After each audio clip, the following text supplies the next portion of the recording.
महानगरपालिका इलेक्शनच्या वेळेस लोक विचार करतात की महानगरपालिकेच्या मुद्द्यांवरती मतदान करायचं का तुम्ही स्टेट गव्हर्नमेंटकडे बघून मतदान करायचं. तर आता आपण नक्की कुठल्या गोष्टीवर मतदान केलं पाहिजे का ते जे ट्रिपल इंजिन म्हणतात की इथे पण आमचं सरकार द्या, वरती पण आमचं द्या, वरती पण द्या, त्याच्यामुळे असं आहे विकासाच्या विजनकडे पाहून. कोणाकडे विजन आहे, कोणी मांडलं विजन, कोणी करून दाखवलं. बघा we are now time tested. बाकी लोक नुसते बोलवचन देत राहिले इतकी वर्ष, ते दाखवण्याला त्यांच्याकडे काही नाही ना. आता त्यांनी होर्डिंग लागलेत ना, कोस्टल रोड आम्ही केलाय, 92,000 कोटीचं हे केलेलं अरे आहे. कोणाचे पोरगा आपला म्हटलं म्हणून आपला थोडी होतो. तुमचं म्हणणं की अरे आपल्या बाजूचा पोरगा मांडीवर बसवला तर थोडे आपला पोरगा होतो तो. पण तरी सुद्धा अनेक वर्ष कोस्टल रोड समजा एवढंच होतं तर का झाला नाही मी याच्यापूर्वी, का नाही झाला. याचं कारण होतं की कोस्टल रोड करता ज्या परमिशन्स हव्या होत्या या परमिशन्स कधीच मिळाल्या नाहीत.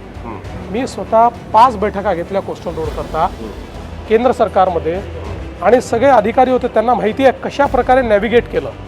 आणि ते सगळं केल्यानंतरही सुप्रीम कोर्टापर्यंत जाऊन प्रत्येक याच्यावर कोर्ट केस झाली, हे सगळं जिंकून आलो. आणि हे इतक्या कुत्या मनाचे लोक आहेत की ज्यावेळी कोस्टल रोडचं सगळं केलं आणि मग हा प्रश्न होता की महानगरपालिकेला द्यायचा, MMRDL द्यायचा की MSRDCने करायचा. मला उद्धवजी म्हणाले महानगरपालिकेला द्या. म्हटलं ठीक आहे, त्यांनी डिझाईन केलं, महानगरपालिकेला करा.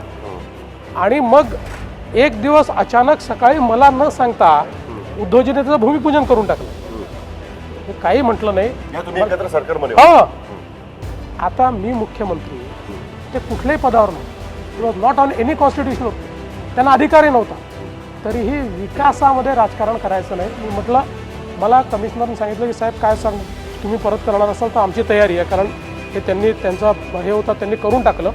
मी म्हटलं मला अख्ख्या मुंबईला माहिती आहे कोस्टल रोड कोणी केला, त्याच्या परवानग्या कोणी आणल्या, रोज न्यूज छापून आल्या, जेव्हा परवानग्या आल्या, प्रत्येक बैठकीत काय झालं, तिथे काय झालं, कशा प्रकारे आम्ही ते नॅव्हिगेट केलं. त्यामुळे श्रेयाकरता मला थोडी काही लढाई करायची.